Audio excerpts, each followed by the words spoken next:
আজকে আন্তর্জাতিক পরিস্থিতির কারণেই তো আমাদের জ্বালানি সংকট। এটা বিএনপি সরকারের কোনো ব্যর্থতা নয়। যদি বিএনপি সরকারের কোনো ধরনের ব্যর্থতার কারণে যদি এটা হতো তাহলে এক কথা ছিল। যারা লাইনে দাঁড়িয়েছেন 5 ঘন্টা 6 ঘন্টা, অনেকে বিরক্ত হয়ে ভিডিও ভাইরাল করছেন যে দরকার হলে দাম বাড়ান, তা আমরা এই কষ্ট করতে চাই না, এই দাঁড়াতে চাই না। যে আন্তর্জাতিক পরিস্থিতি ভয়াবহ চলছে, যুদ্ধ শুরু হবে কিনা সেকেন্ড রাউন্ড, এটা নিয়ে পাকিস্তানে আলোচনা চলছে। ইউনাইটেড স্টেটস আর ইরানের মধ্যে একটা টান অবস্থা এবং জাহাজগুলো আসতে পারছে না, এখানে জ্বালানি তেলের দাম বাড়ছে। এটা একটা সংকট, কিন্তু এটা একটা কৃত্রিম সংকট। এটা নিরসন করা কোনো কঠিন না, এবং এই ক্ষেত্রে যে দাম বেড়েছে এটা খুব ন্যাচারাল। কিছু এমপিরা পার্লামেন্টে বলছেন যে এটাকে সংকট বলা যাবে। ভাই, যেটা সত্য সেটা বলুন। এই সংকট তো বিএনপির কারণে হয়নি, বিএনপি সরকারের কারণে হয়নি। এই সংকটটা আন্তর্জাতিক পরিস্থিতির কারণে হয়েছে, মধ্যপ্রাচ্যের কারণে এটা হয়েছে। তো সুতরাং আমাদেরকে করতে হবে যে এর মধ্যে মানুষের আওয়াজও প্রতিধ্বনিত হচ্ছে যে দাম সেটা বাড়াতে হবে, না হলে তো অসম্ভব ভর্তুকি এবং এমন পরিমাণ টাকা ব্যয় হবে যে সামনের বাজেট করাই খুব মুশকিল। তো সেই ক্ষেত্রে তো এটা হতেই পারে। তো সংকট থাকবে, সংকট মোকাবিলা করা যাবে। অর্থমন্ত্রী বলছেন যে অর্থনীতির সব সূচকগুলোই নিম্নমুখী। তাহলে এটা একটা সংকটটা, কিন্তু এই সংকট হচ্ছে কোনো পার্মানেন্ট সংকট না, ন্যাচারাল কোনো ডিজাস্টার না যে ব্যাপক সুনামি হয়ে আমাদের গ্রাম ডুবে গেছে, ধান ক্ষেত ডুবে গেছে, অত কিছু করার নেই। কিন্তু এটা করা যাবে।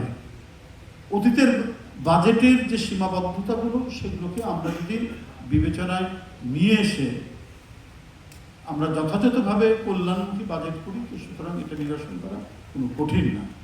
এই সংকট সাময়িক সংকট, এই সংকট উতরে যেতে পারে। বিরোধী দল যাই বলুক না কেন, তারা যেটাই করুক না কেন, এইটা যে সরকার আপনার কমিটমেন্ট করার সাথে সাথে, ক্ষমতায় আসার সাথে সাথে কমিটমেন্টগুলো বাস্তবায়নে সদা তৎপর থাকে, সেই সরকার নিঃসন্দেহে এই সংকটগুলো অতিক্রম করে খুব সহজেই মানুষকে স্বস্তি দিতে পারে। এখন লোডশেডিং হচ্ছে, ভয়ঙ্কর লোডশেডিং, গ্রামের দিকে তো মারাত্মক লোডশেডিং। তো সেই ক্ষেত্রে যিনি সংশ্লিষ্ট মন্ত্রী বা যারা রয়েছেন সরকার, তাদেরকে তো একটা বড় ধরনের ড্রাইভ দিতে হবে। কারণ এই সময় হচ্ছে প্রচণ্ড গরম পড়ে।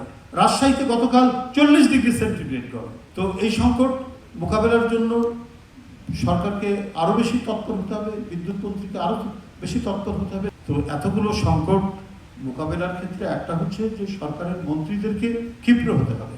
শুধুমাত্র নৈরাজ্যকর কথা বললে হবে না যে দেখুন এই পরিস্থিতির কারণে এটা করছে, বলছে হ্যাঁ এটা পরিস্থিতি, এটা হতে পারে, কিন্তু আমাদের তৎপরতা অব্যাহত রয়েছে, আমরা দ্রুতই এটা মোকাবেলা করব। মানুষকে আশ্বস্ত করুন, দেশের জনগণকে আশ্বস্ত করুন। কারণ এটা হচ্ছে নানা কারণে সেটা হচ্ছে, কৃত্রিমভাবে এটা হচ্ছে, যুদ্ধের কারণে হচ্ছে।